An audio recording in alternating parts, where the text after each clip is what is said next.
he was evaluated on Wednesday, and he'll be evaluated, I think, probably next Wednesday. And it's just not, it hasn't improved, really. And so all we can do is wait and see. We're obviously not going to jeopardize, Ryan's future or the health of his foot or risk him to injury or anything like that. And unfortunately, the X-rays are not showing the kind of progress that the doctors would need to see. I was going to say we need to see, but the doctors would need to see in order to clear him to play. So right now we're still in a holding pattern, and just waiting to see what happens. Given that lack of progress, Kevin, has there been any kind of an update on a possible timetable? Because you had originally said it'd be at least a couple weeks. Given how it hasn't progressed, does it kind of reset at this point? Is it still like another? I don't really know the answer to that, Craig. I think that I think it's they just know it's not ready, and I'm assuming it could be another week, another 2 weeks, but it could be another 3 weeks, and so we just don't know. We don't have any answers other than it's not ready now, and none of us want to put him out there before he's ready and healthy. Is there any chance he would need or would get surgery or anything like that? I don't think so. My understanding is that last year's was completely fractured, and they didn't operate on it, and so I don't think there are any plans to surgically repair it. I don't. There's not a fracture that at least the way I understand it, and again, I'm not a physician, and so it's just obviously very hot in that area, and they're just waiting for it to calm down. I guess in the aftermath of the game Tuesday, Kevin, how taken aback, if at all, were you by seeing what Rick Pitino said? I really wasn't. I had to bury my brother on Wednesday. He passed away over the holidays, and so I've had a few more important things to worry about than that. But I haven't really given that much thought, to be honest with you. Sit back and look at the Louisville tape. What's causing some of these 8-minute droughts? This isn't the first time we've seen it at 8 minutes. Heck, we had one today in practice.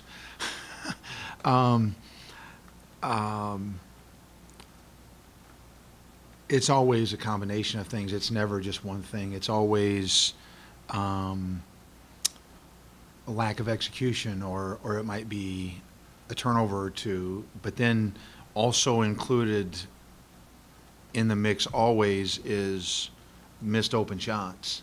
So when we do get, anytime we go through those droughts, the good ones that we get, which sometimes are more than you would think, actually, we miss them, and so, but we've really concentrated hard on execution of half-court offense, better spacing. I don't think that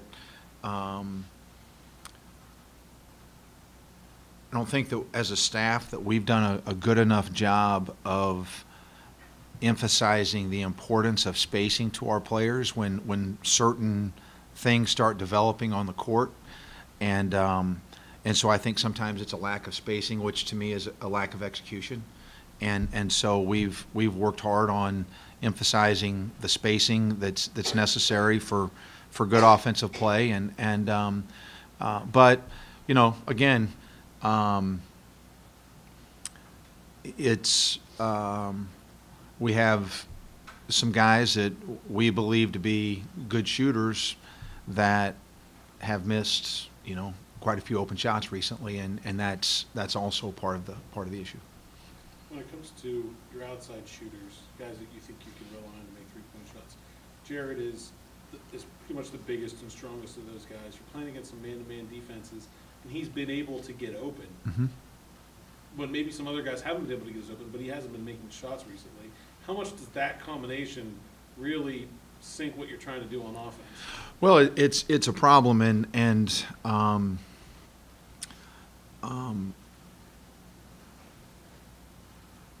Jared is a good shooter. I mean, he's been a good shooter his whole career and whole life, and he is able to get himself open at times, and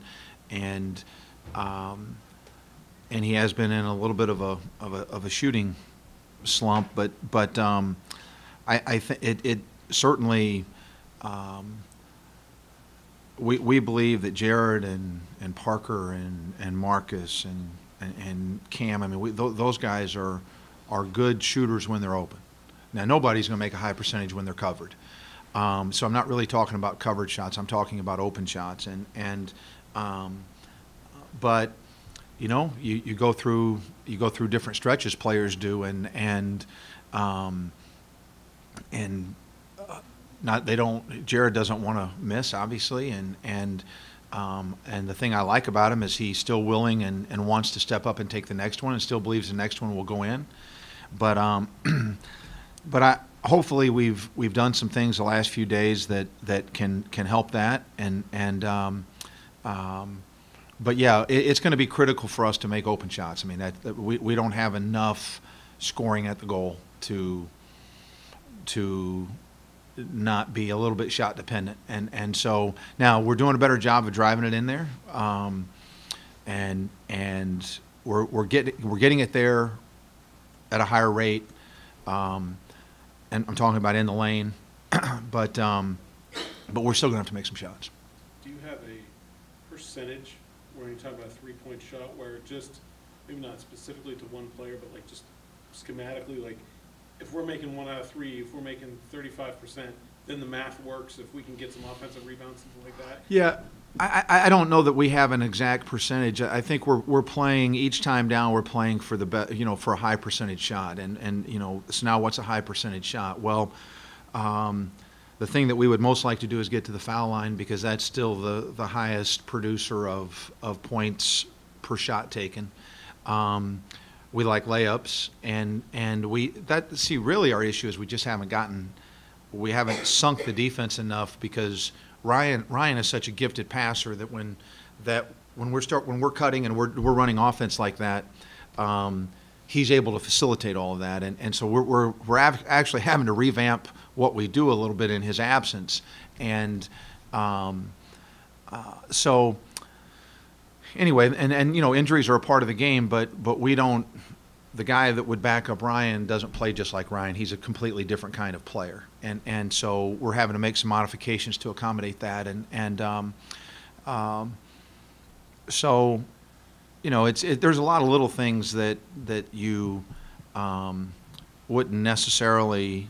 You could think, oh well, you lost your best player. Well, yeah, we lost our best player, but there's so many more things that he does that makes him our best player, and so. You know, Terrell's getting better and learning and playing hard and playing a lot harder than he did earlier in the season, and so we just have to keep working with these guys to develop what they can do. And I mean, I don't expect Terrell to do the things that Ryan does, and I need Terrell to do the things that Terrell does and do them to the best of his ability, and we just have to continue to work with him on that. We were talking about Jared a little bit earlier, Kevin. Do you feel like with Ryan being out, with some of the team's scoring, you know, being taken out with him, and you know, and also some of the team's more veteran leadership, do you feel like Jared's pressing a little bit, you know, as far as his shot selection goes and his overall game goes?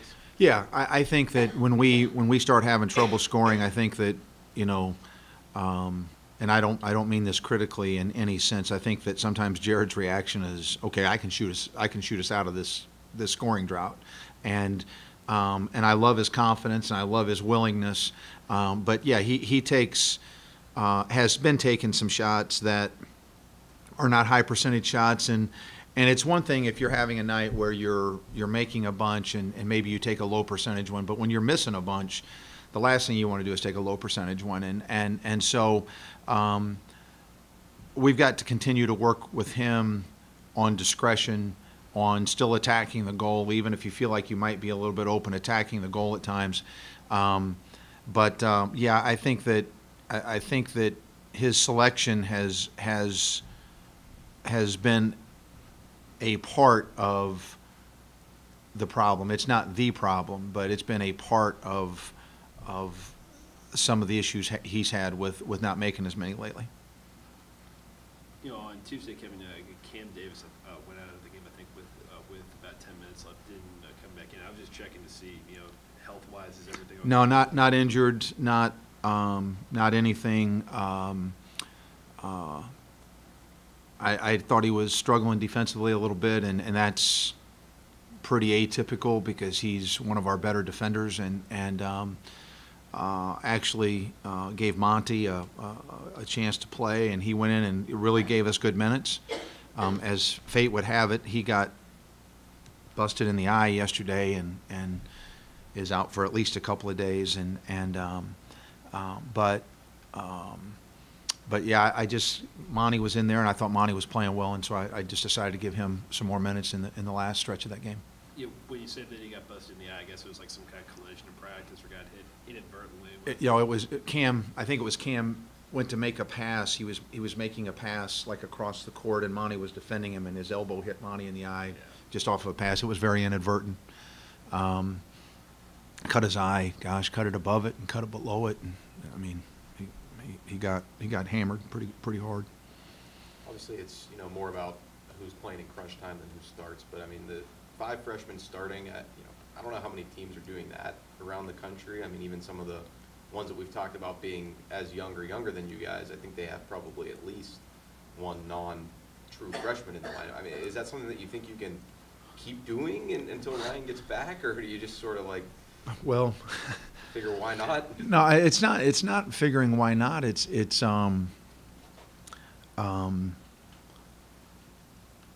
you know, Jared has been struggling. So, you know, Jared was a non-freshman that was starting, and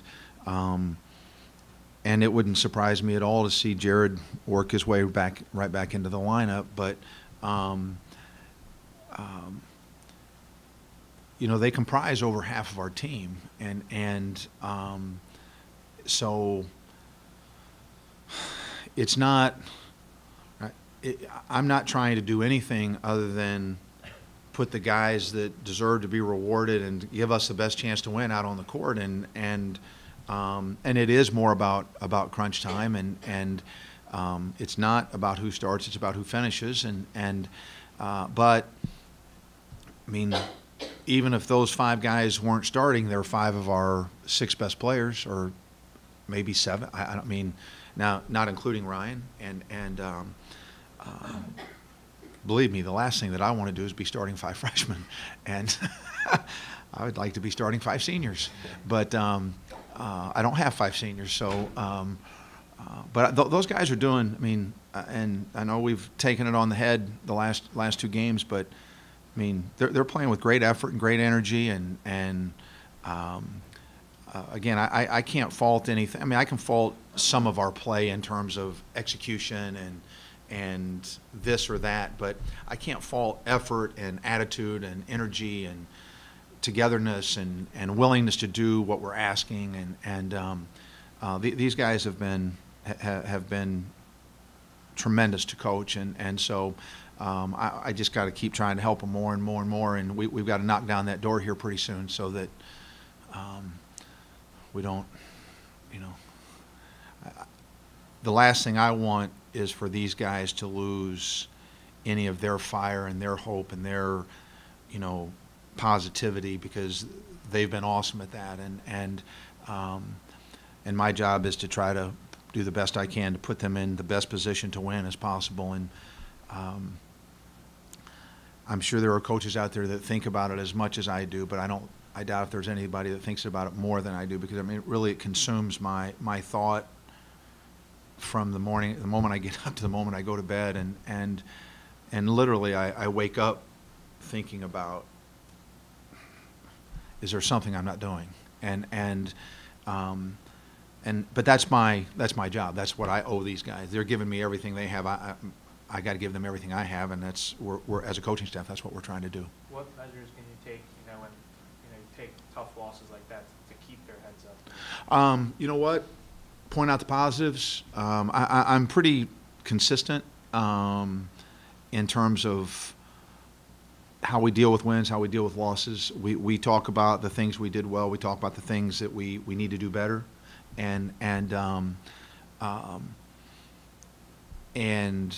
but I think, especially with young guys, I just try to continue to encourage them and accentuate their positives and talk about their positives. If I see somebody that's struggling, try to get them to the side and have some one-on-ones. But my staff does a great job of staying next to these guys, and I wasn't here Wednesday, which I alluded to, but I was told by my staff that, I don't know, 3/4 of the team, maybe more, were all in here on their own because we were off on Wednesday. They're all in here on their own, shooting and asking the coaches to come and work out and working on shooting and ball handling, and some of them were watching film. And I mean, these guys have a tremendous thirst for improvement and getting better, and that's just why they're awesome to coach. And so when guys are coming into the gym on their own, you know that they're still whole mentally, or at least close to it, because if you start losing hope or you start losing interest, then that's when nobody shows up, and we've all been there. And but that won't happen. That won't happen with this team. These guys are awesome that way. We had talked some about the time frame for a possible return for Ryan. Kind of shifting focus more to him. I mean, how is this is someone who is having the best season of his college career now, out 3 weeks. Things seem uncertain. I mean, how does he seem to be handling everything? I think he's frustrated, concerned, feels bad because he knows his team. He knows we need him, but he also knows there's nothing he can do about it, and so he's doing a great job of being a positive force and being a positive voice with the players, with his teammates. I think Ryan is not the kind of guy that wears his emotion on his sleeve. I mean, he's a quiet, unassuming guy, and I think he internalizes quite a bit. But in the discussions that we've had, which there have been several, I sense some frustration, obviously, and some concern about all of it and what happened last year, and now having a similar type of thing happen again. So, my heart goes out to him because, he's the one that it most dramatically affects, and there's not a better, there's not a better guy to coach than him. I mean, just not. He's terrific.